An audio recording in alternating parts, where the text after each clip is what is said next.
Angel Reese just compared herself to Michael Jordan. Let that sink in. The same player putting up 4-point games and airballing layups looked at her career and said, "Yeah, that's Jordan-level greatness." Stephen A. Smith heard that and absolutely lost it on national TV, and honestly, he wasn't wrong to. Because here's the thing, Jordan didn't just talk about being the greatest. He moved the needle. He built the NBA into a global machine. Sound familiar? Because one player in the WNBA is actually doing exactly that right now, and her name isn't Angel Reese. Do you think Reese is delusional? Let me know down in the comments below. So here's what actually happened. Reese wasn't just casually dropping Jordan's name in some random interview. She was promoting her Reebok signature shoe, and she said, straight up, people are going to be wearing Reebok everywhere, just like how they wear Jordans everywhere. I want people to wear the Angel Reese ones everywhere, as I'm the Jordan of my generation. That's not a hint. That's a full comparison. And Stephen A. Smith caught every single word of it. Picture this. You're watching First Take, and Smith is sitting there, and someone brings up that quote. And then someone reminds him that Reese just scored 4 points against the Indiana Fever. 4 points. Smith didn't even need to work hard to make his case. The numbers did it for him. He called the comparison delusional, and honestly, it's hard to argue with that word when you're looking at a 4-point game sitting right next to a Jordan reference. But Smith didn't just stop at the stat line. That's what made his take actually land. He went deeper than the box score. He talked about what Jordan's name actually means and why it means that. Jordan filled arenas. Jordan took Nike from a running shoe company and turned it into a global empire. Jordan made casual fans into obsessed fans. And he did all of that by backing it up every single night on the floor, not just in press runs and shoe campaigns. Here's where it gets interesting. Smith basically used Reese's own branding ambition to make the argument against her. Because the Jordan comparison only works if you're doing what Jordan actually did. And what Jordan did was drag the whole league forward with him. Every arena he walked into was packed. Every game he played moved the business of basketball forward. That's the standard the name carries. So when you put your shoe next to his name, you're also putting your performance next to his performance. And that's where Reese's argument completely fell apart. Let's talk about what Smith was really doing here, because it wasn't just a takedown for the sake of television. Smith was drawing a line. He was saying the Jordan label has a price, and that price is dominance, consistency, and real cultural impact. Not controversy, not headlines, actual results that make the whole sport bigger. And once he drew that line, the conversation had to go somewhere. Because if Reese isn't the one doing the Jordan thing in the WNBA right now, then who is? Smith didn't leave that question hanging for long. He pointed directly at a player who's been selling out arenas, breaking TV records, and landing deals that nobody in women's basketball has ever touched before. And she's wearing Indiana Fever red. So let's actually talk about what moving the needle looks like in real numbers. Clark's rookie season broke the WNBA's all-time single-season attendance record. TV viewership for Fever games was pulling numbers the league had never seen before. The new media deal the WNBA landed, the one worth over $2 billion, had Clark's name written all over it in everything but ink. The league was growing before she got there, sure, but the curve bent hard the moment she stepped on a professional court. Picture this. It's 1988 and Michael Jordan is turning the NBA into something the whole world wants to watch. Casual fans became obsessed fans. International audiences started caring about Chicago. Nike went from a running shoe brand to a cultural institution because Jordan was wearing their stuff. He didn't just play basketball, he made basketball something bigger than the sport itself. Clark is running that exact same play right now, just in a different league and a different era. And then there's Tiger Woods. Because Tiger isn't just a golf comparison people throw around loosely. Woods made golf must-watch television for people who had never picked up a club in their lives. Sunday afternoons in the late 90s and early 2000s, people who couldn't tell you what a birdie was were planted in front of their TVs because Tiger was playing. Clark is doing that same thing for the WNBA. People who have never watched a women's basketball game are setting phone reminders for fever tip-offs. That's not a small thing. That's a genuine cultural shift happening in real time. Here's where it gets interesting, because the endorsement side of Clark's story is where the business world starts talking louder than the sports world. Clark is the first female athlete ever to endorse State Farm. Not the first WNBA player. The first female athlete, period, in the company's entire history. She has a Wilson Signature sporting goods line, and that's the first Wilson Signature line since Michael Jordan's. Her Nike deal is the largest endorsement deal in WNBA history. And now she's added a record-breaking Gatorade deal on top of all of that. But that's not all. The LPGA partnership is the one that really shows you how wide her brand has spread. She's not just a basketball name anymore. To the market, she's a sports figure that crosses into golf, into fashion, into everyday consumer culture. Brands in completely different industries are coming to her because her audience follows her everywhere. So when Stephen A. Smith points at Clark as the real needle mover, he's not doing television drama. He's just reading the data back out loud. The attendance sheets, the TV ratings, the sponsorship portfolios, they all tell the same story. The Jordan and Tiger comparisons stick not because of championship rings yet, but because Clark is pulling people in who had no reason to care before she showed up. This didn't start with a shoe campaign and a Jordan comparison. Go back to April 2023, the NCAA championship game. LSU versus Iowa. Clark had just carried Iowa to the title game, and Reese got in her face with a "you can't see me" gesture, waving her hand in front of Clark's eyes right there on the court. The cameras caught all of it. The internet exploded.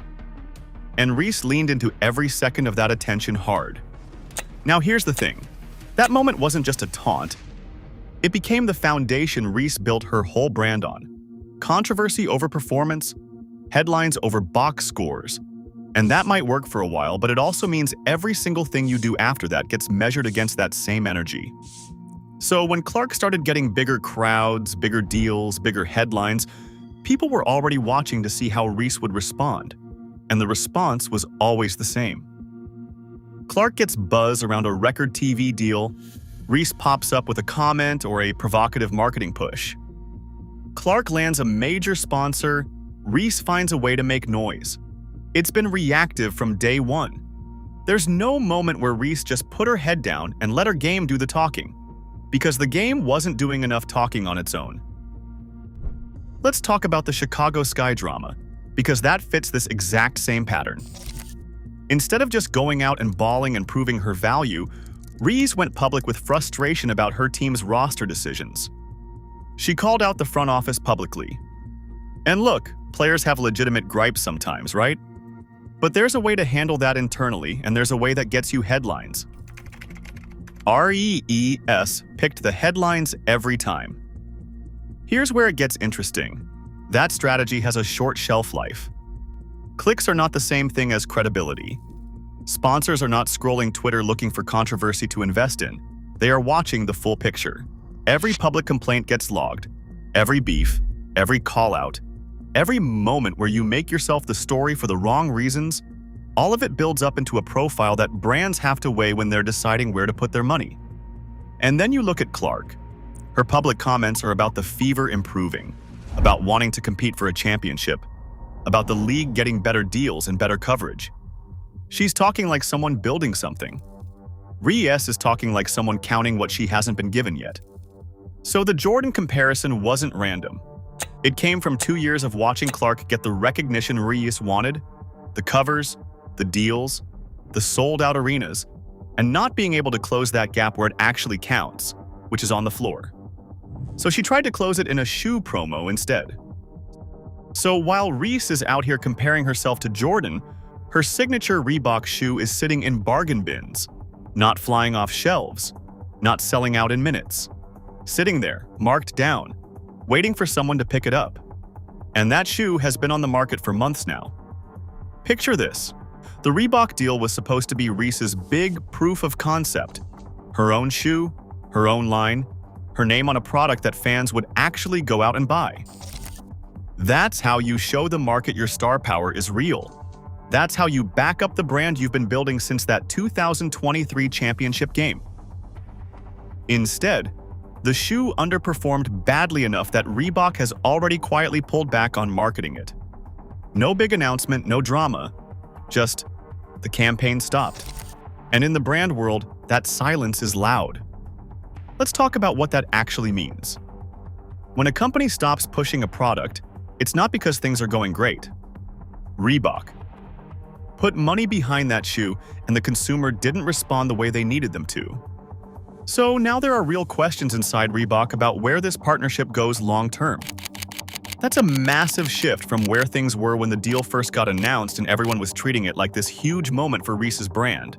Here's where it gets interesting. Because on the other side of this, Nike is doing the exact opposite with Clark. They're not pulling back. They're ramping up. More products, more campaigns, more visibility, more investment heading into 2026. Clark's Nike deal is already the highest endorsement deal in WNBA history, and Nike keeps building around it. The gap between how these two brands are treating their athletes right now is genuinely striking. And the reason isn't just basketball performance. Sponsors aren't only buying stats. They're buying how fans feel when they see that athlete's face on a product. They're buying reputation. They're buying the full picture. And the full picture of Reese includes the front office drama, the public complaints, the constant controversy, and the toxic energy that has followed her throughout the season. All of that factors into whether a regular person wants to pull out their wallet and buy your shoe. But that's not all. Because Clark's products aren't just selling, they're projected to sell out in minutes when they drop. Minutes. Reese's shoe couldn't move units after months on the market. That's not just a gap, that's a completely different universe of consumer demand. Brands talk to each other. They watch each other's moves. When Reebok starts going quiet on an athlete, other companies around the league notice that. They adjust their thinking. Reese's image problem has moved well past being a social media headache. It's now showing up directly in sales numbers and marketing budgets. And that's the kind of problem that doesn't just go away.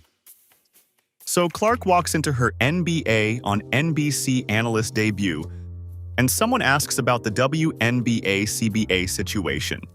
And instead of dodging it or turning it into a complaint session, she just says she believes the deal gets done. Simple as that. Confident, calm, forward-looking. On a national NBC platform in front of an NBA audience that's 10 times the size of anything the WNBA normally reaches. Let's talk about why that actually matters. The CBA negotiations are genuinely high stakes right now. Players want better pay, better travel conditions, better investment from the league, and all of that is completely legitimate. But the way players talk about it publicly shapes how the whole story gets told. Are we watching a league that's about to break through to the next level? Or are we watching a league that's falling apart from the inside? Clark answered that question clearly, and she answered it in the right room. Here's where it gets interesting because the contrast with what other players have been putting out there publicly is hard to ignore. While Clark is projecting confidence about the league's future on NBC, players like Reese have been spending their public platform on roster complaints and front office frustration. That's not a good look when the whole league is trying to sell a vision of growth to sponsors and TV partners who are deciding right now how much to invest.